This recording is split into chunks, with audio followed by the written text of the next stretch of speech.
주시옵소서. 2020년 마지막 달을 보내고 있습니다. 지금까지 달려온 믿음의 경주를 쉬지 않게 하시고 헛된 것을 기대하지 않고 처음 주신 첫 마음을 그대로 달려가게 하여 주시옵소서. 대림절 세 번째 주일 예배를 드렸습니다. 다시 오실 예수님을 간절히 기다리며 어떤 상황 속에서도 주님을 기대하게 하시고 주님만을 먼저 생각함으로 하나님 앞에 흠 없는 삶이 되게 하여 주시옵소서. 올 한 해는 모두가 힘든 시간입니다.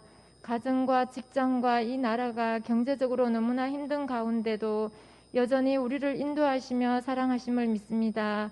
특별히 우리 교회를 사랑하시고 지켜주시는 주님, 돌아오는 주일은 예결산 공동회회가 있습니다. 모두가 관심을 가지고 기도로 준비하고 은혜 가운데 1년을 잘 마무리할 수 있게 하시고 새로운 출발도 성도님들의 마음이 하나가 되어 잘 시작할 수 있도록 주님 함께하여 주시옵소서. 국내외적인 시대의 아픔 중에서도 우리 교회와 교회에 속한 가정과 자녀와 일터를 지켜주심도 감사드립니다. 더 건강한 교회, 겸손하고 온유하고 서로 배려하면서 사랑으로 품어가는 교회가 되게 하여 주시옵소서.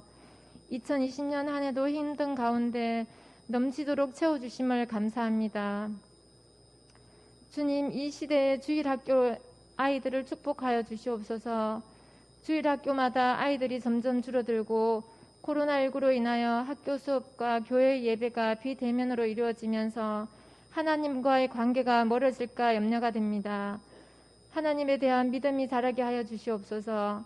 교사 선생님들과 부모님들 모두를 주님 더 많이 사랑해 주시고 아이들을 품고 기도할 수 있는 마음을 주시옵소서. 주님, 이번 겨울은 코로나19로부터 개개인의 건강을 지켜야 합니다. 어린아이들, 어르신들, 온 성도님들이 건강한 몸으로 오직 주님만 바라고 이 겨울을 코로나로부터 안전하게 잘 지낼 수 있도록 주님 지켜주시고 함께하여 주시옵소서. 이 시간 말씀을 준비하신 목사님께 영육간의 강건함과 풍성한 은혜를 늘 채워주시고 능력의 말씀이 전거되게 하여 주시옵소서. 변함없이 우리를 사랑하시고 생명이 되시는 예수 그리스도의 이름으로 기도드립니다. 아멘.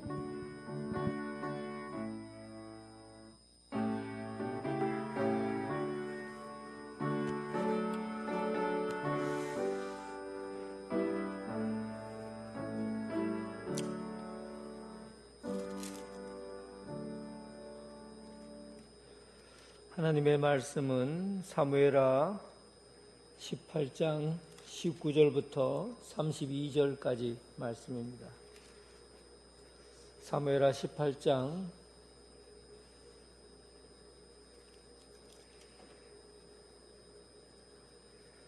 19절부터 32절까지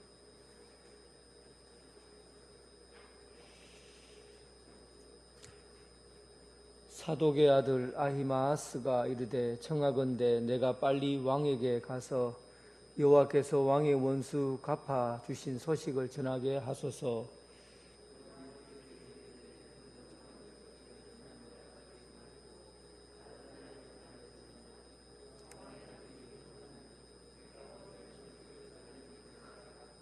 요압이 구스 사람에게 이르되 내가 가서 본 것을 왕께 아뢰라 하매 구스 사람이 요압에게 절하고 다름질하여 가니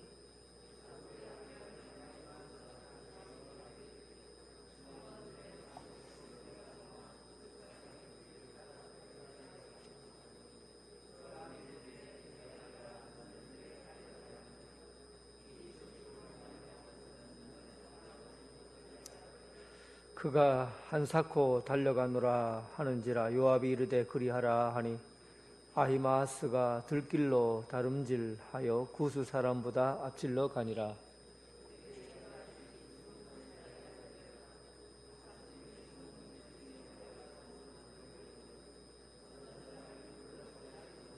파수꾼이 외쳐 왕께 아뢰되 왕이 이르되 그가 만일 혼자면 그의 입에 소식이 있으리라 할 때 그가 점점 가까이 오니라.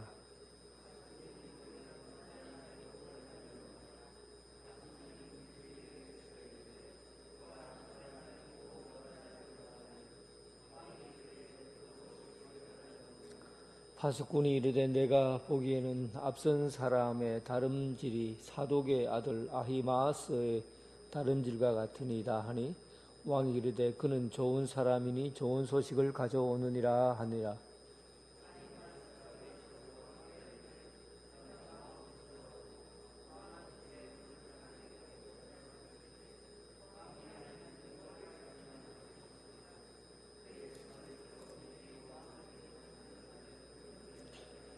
왕이 이르되 젊은 압살롬은 잘 있느냐 하니라. 아히마아스가 대답하되 요압이 왕의 종 나를 보낼 때 크게 소동하는 것을 보았사오나 무슨 일인지 알지 못하였나이다 하니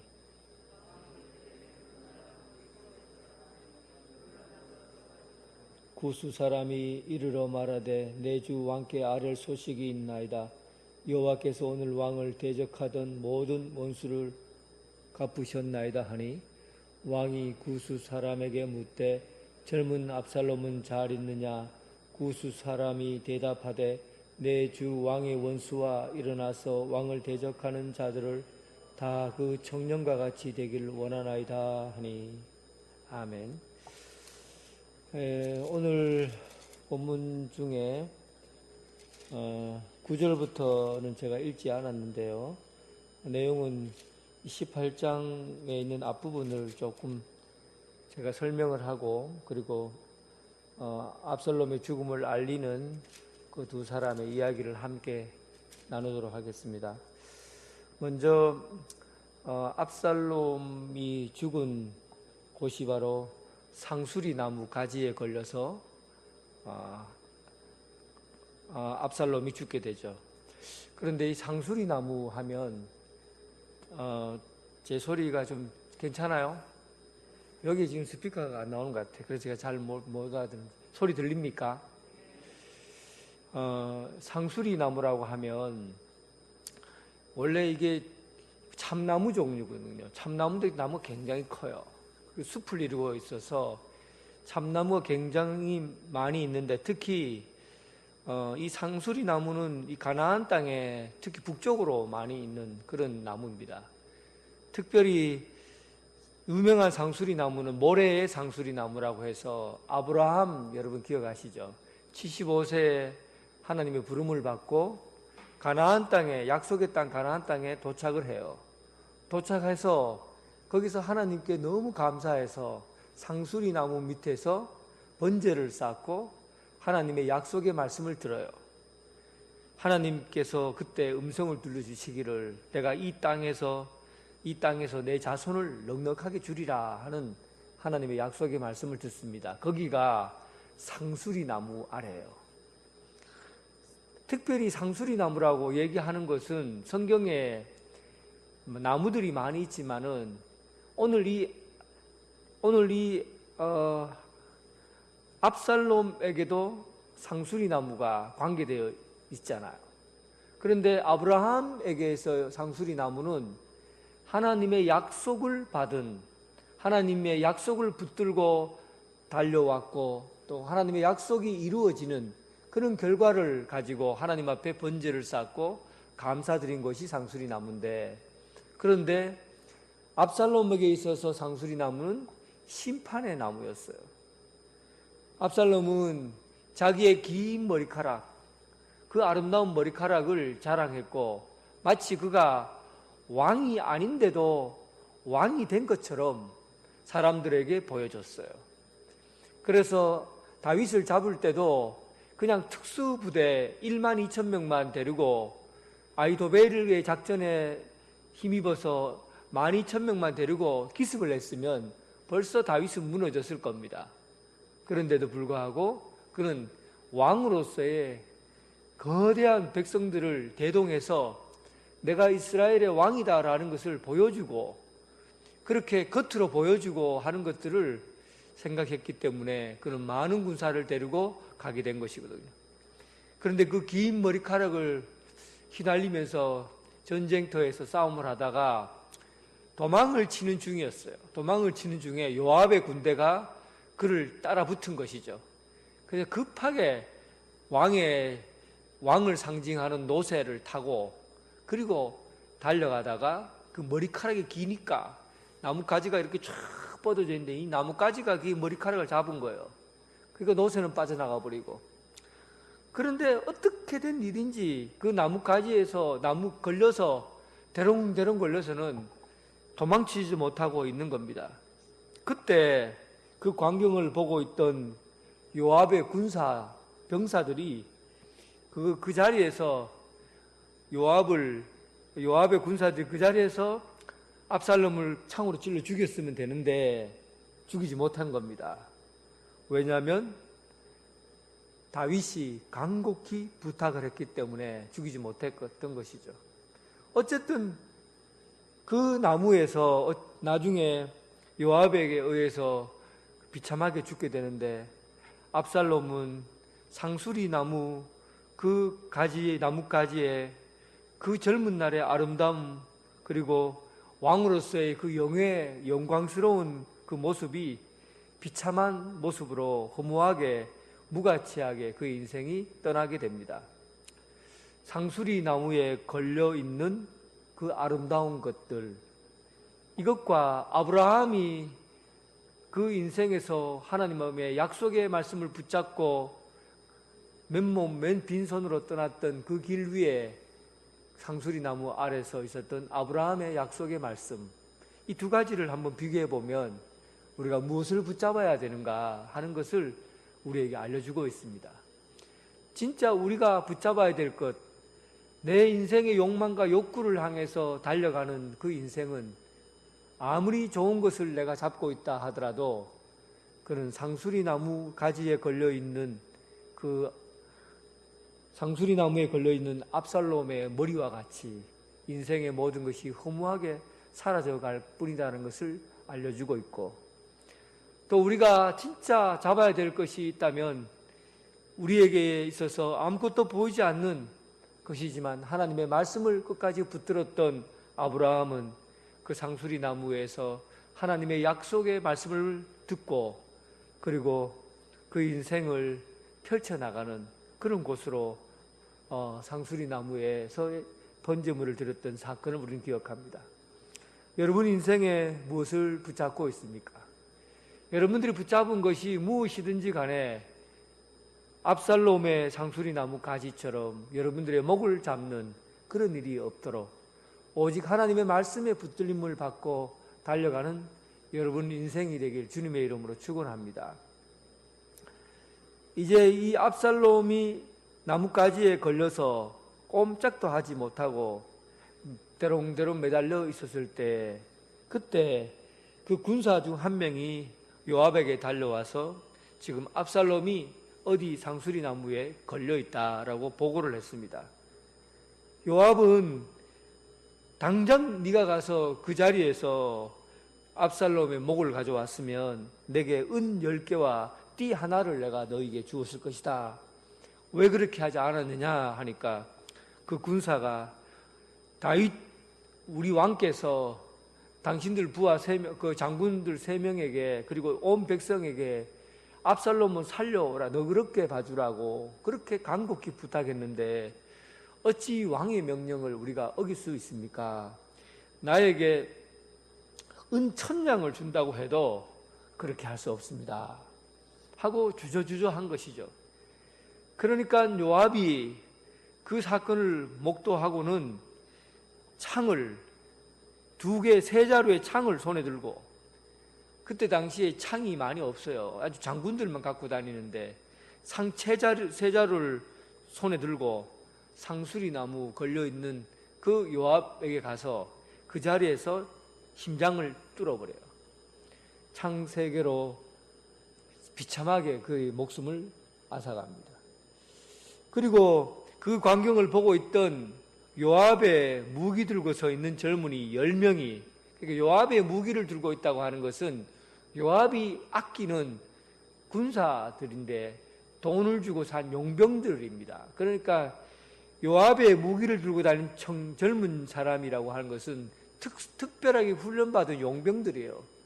이 용병들 10명이 요압이 그의 창을 찔러 죽이니까 이 10명이 달려들어서 압살롬을 끄집어내리고 그리고 그에게 그를 숲속 깊은 구덩이에다가 집어 던져버리고 그 위에다가 돌로 그냥 무덤을 만들어 버렸습니다. 비참하게 죽이게 된 것이죠. 왕이라고 하면 왕이 죽을 때는 정말 그 왕의 죽음조차도 그 장례식이나 이런 절차들이 그 왕의 죽음은 왕이나 왕의 그 가족의 죽음은 이렇게 명예롭지 않게 그냥 짐승을 죽이듯이 돌로 던져서 쳐 죽이고 그리고 구덩이에 던져버리는 일은 없습니다. 그런데 요압은 창으로 일단은 그의 심장에다가 칼로 창으로 박아버리고 그리고 10명의 그의 부하들이 그를 끄집어내서 온 몸을 난타하고 그리고는 구덩이에다가 집어넣고 돌로 묻어버렸어요. 다윗이 그를 너그럽게 대해달라 하는 것은 살아서 그를 가능하면 살려서 데려와 달라 그런 얘기입니다. 그런데 요압은 다윗의 명령을 알고 있었지만 다윗의 명령은 알고 있었지만 그러나 오히려 그를 잔혹하게 공개 처형을 한 겁니다. 원래는 이렇게 잔혹하게 공개 처형을 다윗의 이야기를 듣는다고 하면 이렇게 해서는 안 되는 것이죠. 그런데 요압은 다윗의 명령을 듣지 않고 그리고 자기 스스로 결단하고 결정한 겁니다. 무엇을 결정한 겁니까? 반역자는 죽여야 동족 간에 이제 전쟁을 끝낼 수 있다 이렇게 생각한 거예요. 요압은 철저하게 공적인 입장에서 이 사실을 결정한 겁니다. 물론 요압 개인적으로 성격 자체가 다윗보다 앞서가는 그런 행동을 할 때가 많아요. 그래서 나중에 요압이 미움을 받고 결국은 요압이 내쳐지긴 합니다. 아마스가 군대 장관이 되고 요압은 내쳐지게 되죠. 어쨌든 요압은 현실에 대해서 공적으로 일을 판단하고 결정하라고 했던 겁니다.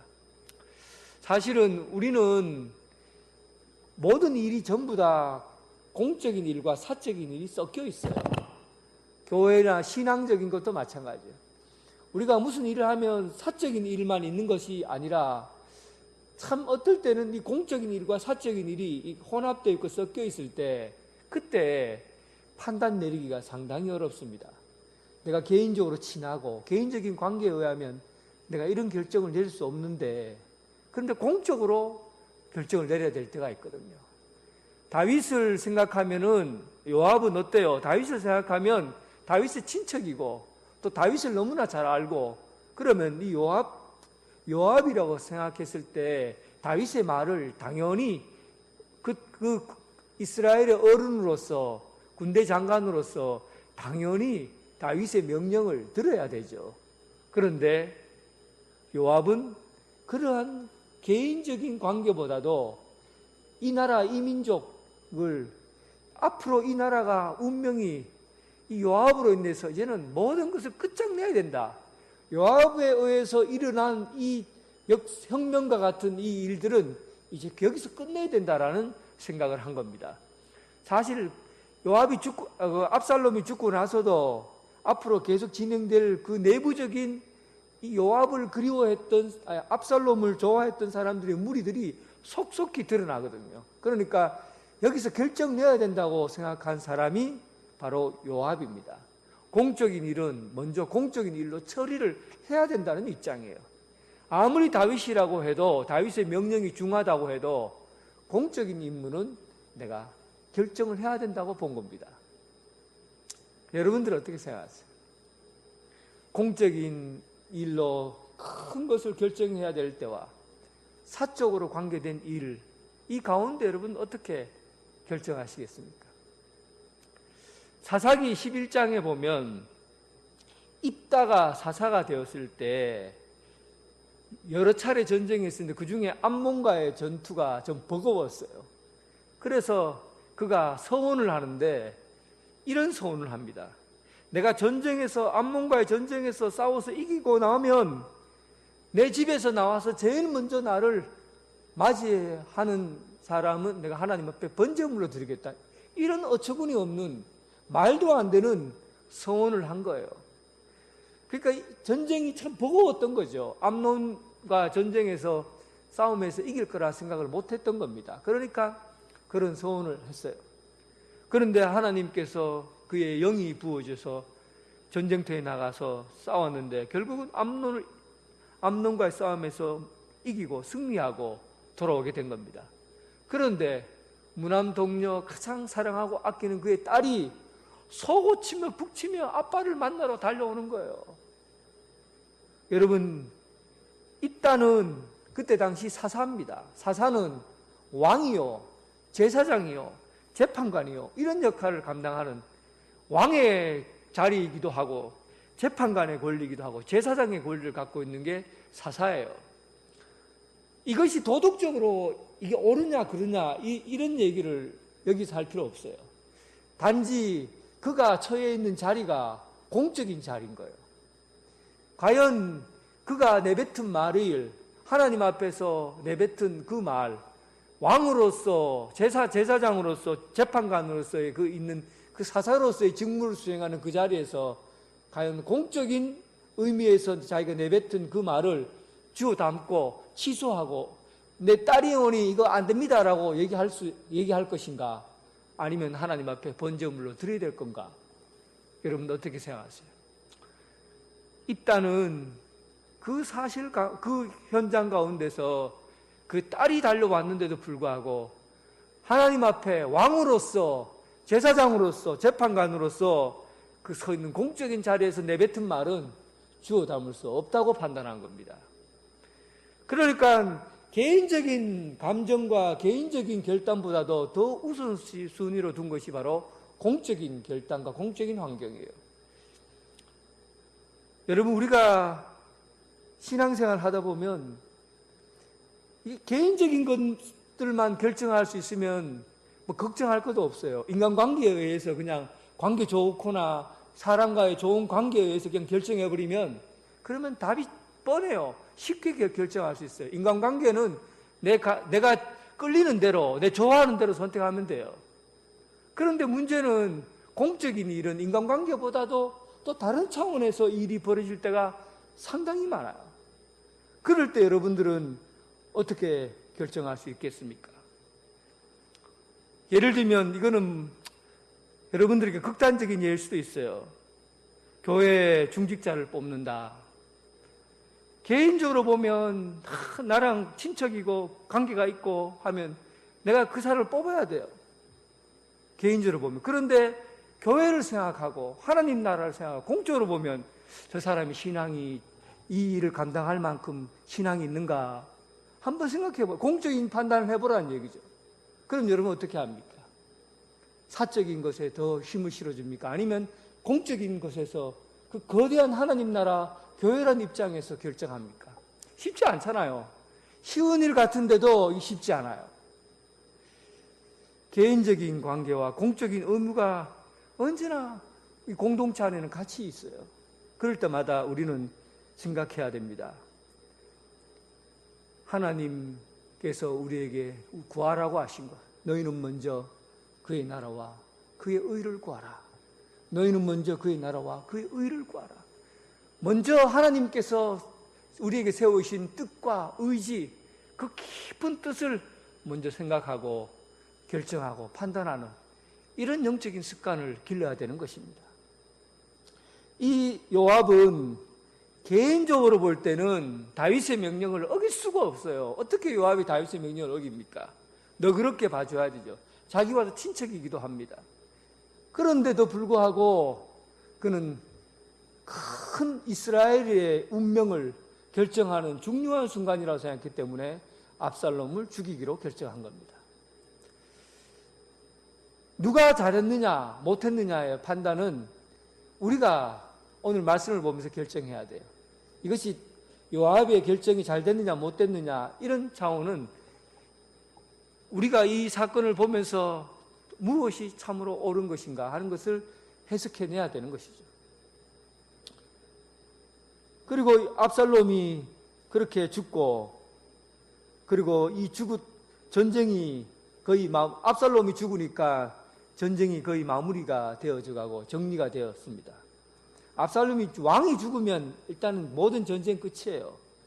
압살롬은 왕은 아니었지만 우두머리가 죽으니까 이제 거기에 있는 이스라엘 군대를 쫓던 이 요압의 군대들이 나팔을 불어서 뿔나팔을 불면서 전쟁을 멈추라고 하죠. 그리고 이젠 됐다 하고는 정비를 하고, 그리고 이 소식을 누군가 전해야 되는데 누가 전했으면 좋겠는가 고민하다가 요압이 구스 사람이라는 것은 오늘날 아프리카 사람이죠. 이데오피아 사람이니까 아프리카 사람이에요. 이 구스 사람에게 이 사실을 전하도록 그렇게 했습니다. 그런데 이 이야기를 듣고 있던 아히마아스도 두 번 정도 기록되어 있죠. 아히마아스는 어떤 사람이었습니까? 지난번에 사독과 그의 제사장과 후세의 작전을 미리 얘기를 듣고, 그리고 급하게 다윗 왕에게 전해주려고 하다가 그 성 바깥으로 나와 보니까 숨을 데가 없으니까 어떤 작은 집에 들어가서 우물 속에다가 숨어 있다가 그리고 탈출해서 도망와서 그리고 다윗에게 그때 빨리 요나단 나루터를 건너가라고 했던 그 사람이 바로 아히마아스입니다. 이 아히마아스는 언제나 다윗에게 좋은 소식을 전하는 사람으로 그런 이미지를 가지고 있어요. 다윗이 경험을 했잖아요. 아히마아스다 하면은 좋은 소식을 전하는 자다, 그런 신뢰를 갖고 있었어요. 어쨌든 아히마아스가 그 얘기를 듣고 요압 장관에게 가서 얘기한 겁니다.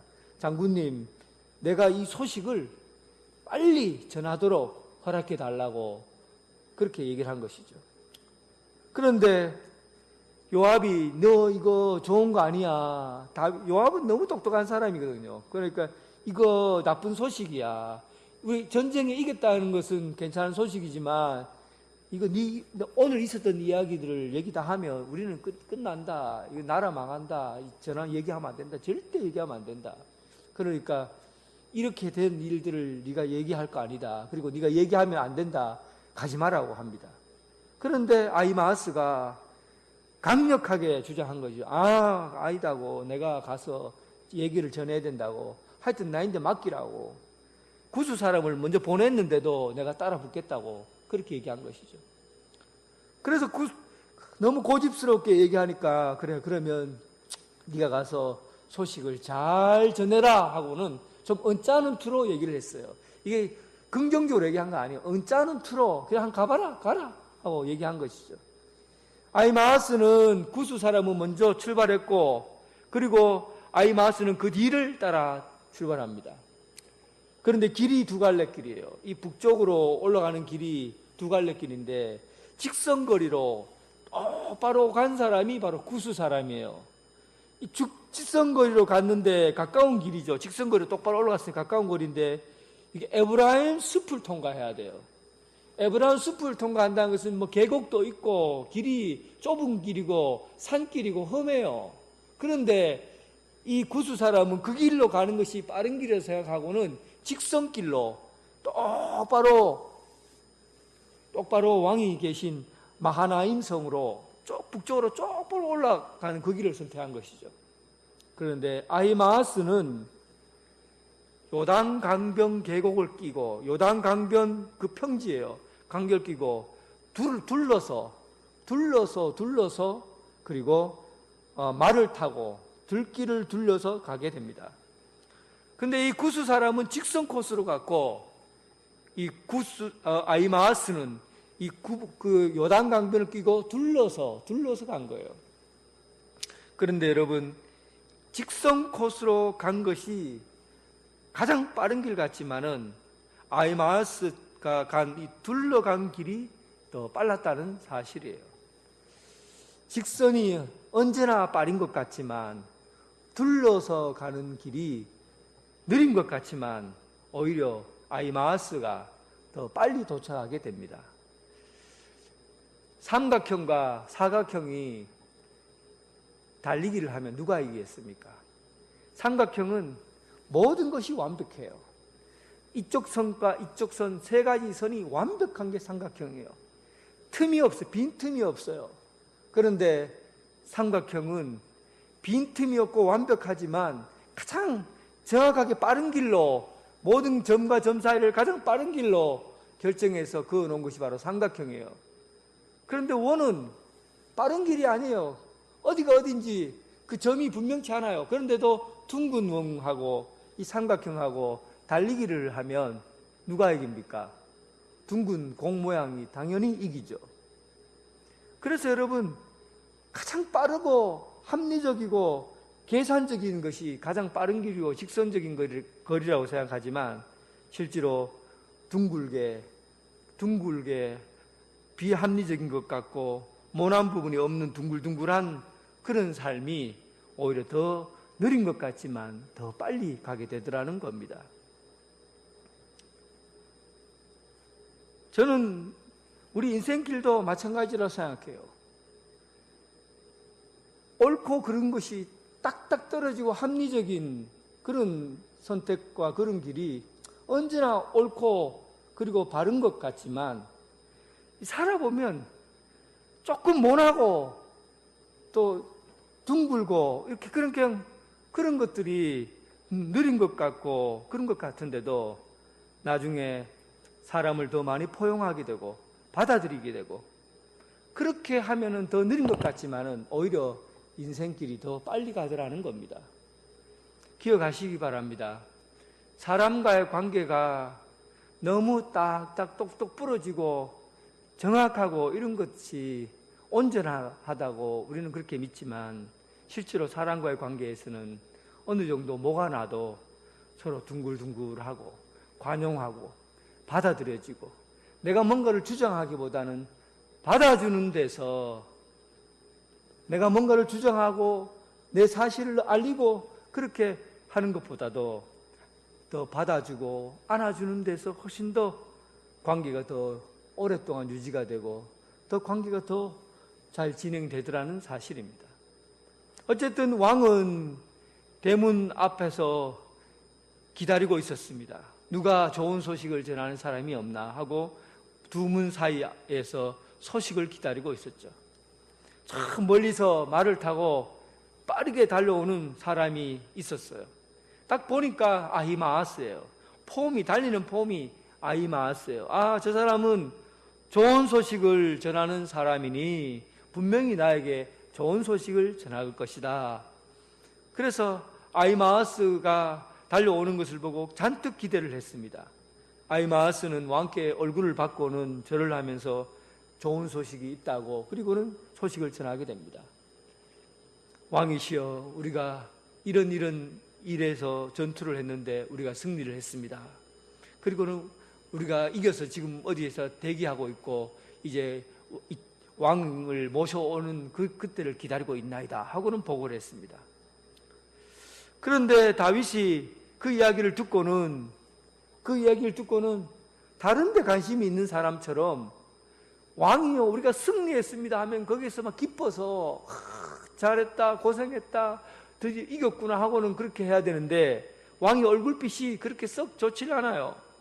그리고는 아히마아스에게 그래, 그러면 압살롬은 어떻게 됐노? 하고 슬픈 표정을 지고는 압살롬은 어떻게 됐느냐 하고 물은 것이죠.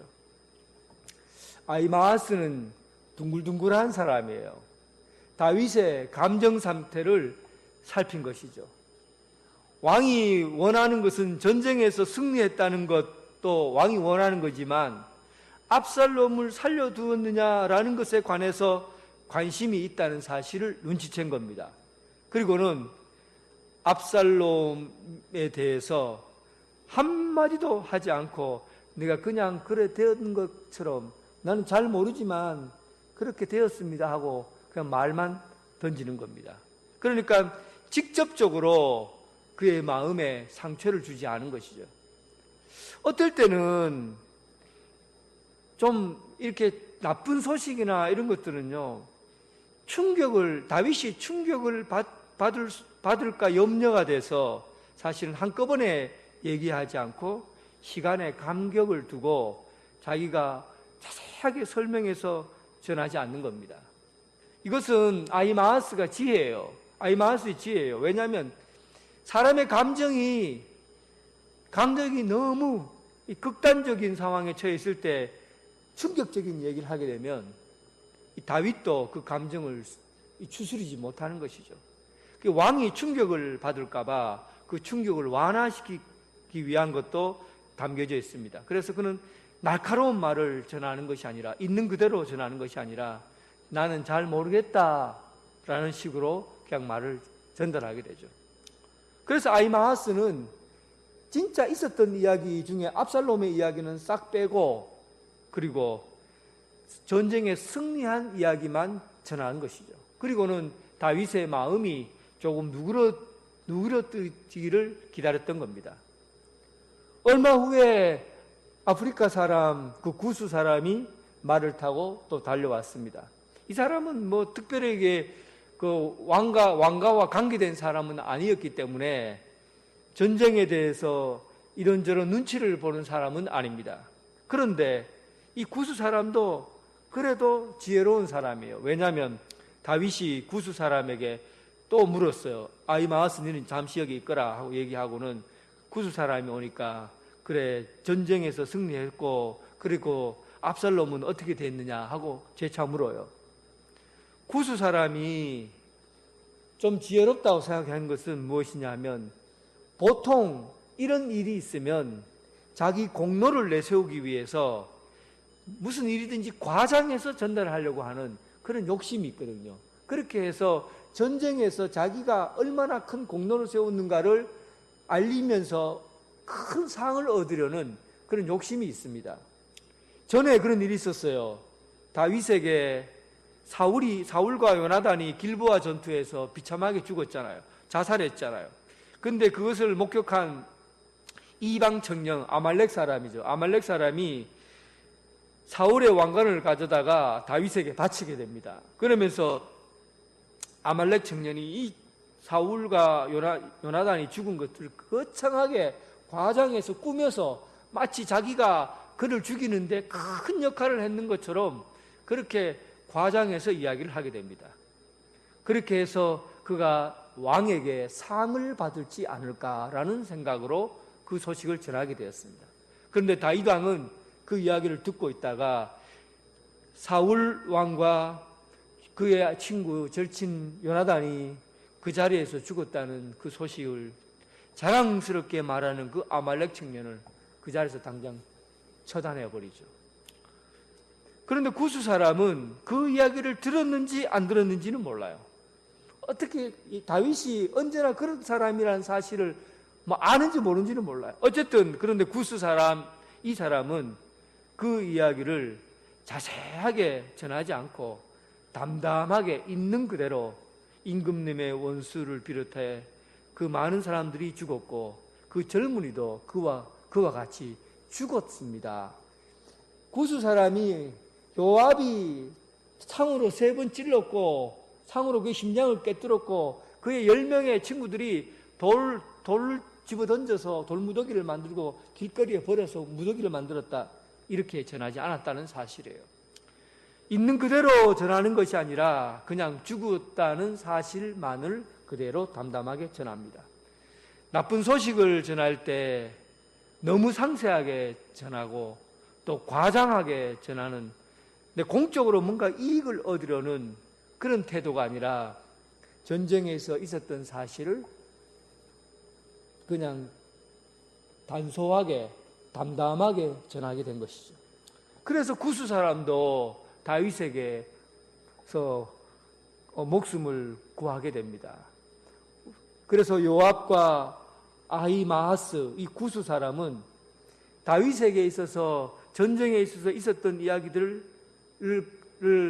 전쟁의 상태를 그대로 전해주는 그런 역할을 한 사람입니다. 오늘 우리는 다윗 왕에게 전해지는 이 세 사람의 형태를 우리가 봤어요. 이 과정을 통해서 참 말이라는 것이 쉬운 말인 것 같은데, 말을 전하는 것도 쉬울 것 같은데 사람의 분위기나 상황에 따라서 또 공적이냐 사적이냐에 따라서 또 그 사람의 감정이 어떠냐에 따라서 그것을 잘 구분하고 전달해야 된다는 사실. 어쩌면 우리가 사람과 사람의 그 소통의 지혜라고 생각해요. 요압, 이 오늘 말씀을 전체를 정리하자면 그래요. 요압을 본다고 하면 이 요압은 사적인 것보다는 공적인 것에 관심을 가지고 개인적인 상처보다 나라를 살리는 것이 더 소중했다라고 판단한 사람. 아히마아스는 왕의 깊은 마음을 헤아리는 사람. 지금 왕의 감정이 어떤지 그 감정의 선을 그 흐름에 맞추어서 자기가 전달하고 싶은 것을 절제해서 전달하는 사람이 아히마아스. 그리고 구스 사람 같은 경우는 나쁜 말을 전할 때 너무 과장하거나 또 자기가 뭔가를 이 일을 했다고 그렇게 선택해서 전하는 것이 아니라 신중하게 있는 그대로 담담하게 전했다는 사실입니다. 여러분, 이런 역사적인 이야기를 통해서 우리가 사람과의 소통하는 이 말이 얼마나 중요한가를 알 수 있고 또 사람의 마음을 잘 읽는 것이 그 어떤 것보다도 더 중요한 소통의 수단이라는 사실. 여러분, 이런 것들을 기억하시면서 신앙의 이런 함께 만들어가는 공동체 간에 아름다운 공동체로 세워져가는 그런 좋은 관계들을 선택하며 살아갈 수 있기를 바랍니다. 기도하겠습니다. 아버지 하나님, 오늘 날씨가 많이 추워지고 또 코로나19로 인해서 우리의 마음도 또 추워지는 그런 계절을 우리가 살아가고 있습니다. 사람과 사람, 또 우리는 여러 교회 공동체와 나라와 민족 간에 우리는 여러 가지 공적인 의무와 그리고 개인적인 의무를 우리는 다 하고 삽니다. 항상 그의 나라와 그의 의를 먼저 구하는 그런 선택을 하게 하시고 하나님 나라와 그의 의가 중심이 되어 먼저 하나님의 뜻을 먼저 살피는 그런 믿음의 길을 걷게 하여 주옵소서. 우리는 서로 사랑하라고 하신 주의 말씀을 듣습니다. 언제나 옳고 그런 일들을 우리는 선택하며 살아가야 하지만 잘못을 하거나 힘든 일을 겪을 때 서로 품어주고 안아주고 관용하며 사랑하는 그런 믿음의 관계를 거쳐나가야 합니다. 사랑하는 우리 성도들의 마음을 살펴주셔서 서로 사랑하는 데 힘을 쓰게 하시고 내가 무엇을 많이 알아서 남의 마음을 고치고 결정하는 데 앞장서는 것이 아니라 서로 용서해주고 받아주고 안아주는 그런 큰 사랑과 포용하는 마음을 지니게 하여 주옵소서. 무슨 일이든지 지혜를 허락해 주셔서 무조건 설득시키고 내가 가지고 있는 것들을 전달하는 데 마음을 두는 것이 아니라 사람의 마음을 살피고 또 서로의 마음을 살펴서 서로 협력하고 돕는 그런 아름다운 교회 공동체로 세워지게 하여 주옵소서. 이제 우리가 세월이 지나가면서 겪게 되는 시간에 많은 어려움들을 우리는 겪습니다. 세월이 지나고 시간이 지나갈수록 하나님 나라에 대한 생각을 더 깊게 가지게 하여 주시고 아버지께서 오실 그날을 기대하고 고대하면서 우리 마음에 주님을 향한 그리움으로 가득 채워지게 하여 주옵소서. 아버지 계신 그 나라 그곳에 이르기까지 천국 소망 품고 한 걸음 한 걸음 믿음의 걸음을 내걷게 하여 주옵소서. 예수님 이름으로 기도드립니다. 아멘.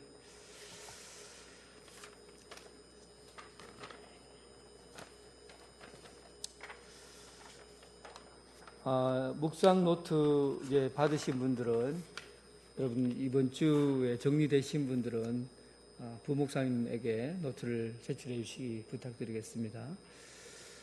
예결산 공동위원회가 예결산 공동위원회가 다음 주 오는 주일날 2부 예배 후에 영광 예배실에서 있습니다. 기부금 영수증과 회계감사 요청을 참조해 주시기 바랍니다. 조건종 집사와 박순기 권사님이 이제 목요일 날 출국을 해서 2년간 미국에서 생활하게 됩니다. 기도해 주시기를 부탁드리겠습니다.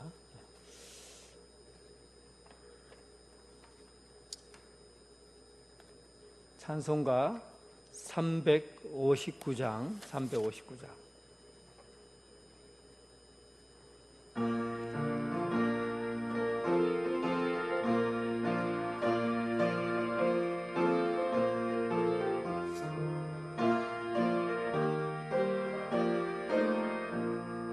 천성을 향해 가는 성도들아, 앞길의 장애를 두려워 말라. 성령이 너를 인도하시리니 왜 지체를 하고 있느냐. 앞으로 전승을 향해 나가세. 전성문만 바르고 나가세. 모든 천사 너희를 영접하러 문 앞에 기다려 서 있네. 너 가는 길을 누가 비웃거든 확실한 증거를 보여주어라. 성령이 친히 감하여 주사 그들도 참 길을 찾으리. 앞으로 전승을 향해 나가세. 전성문만 바르고 나가세. 모든 천사 너희를 영접하러 문 앞에 기다려 서 있네. 너 가는 길을 모두 가기 전에 내 손에 든 검을 꽂지 말아라.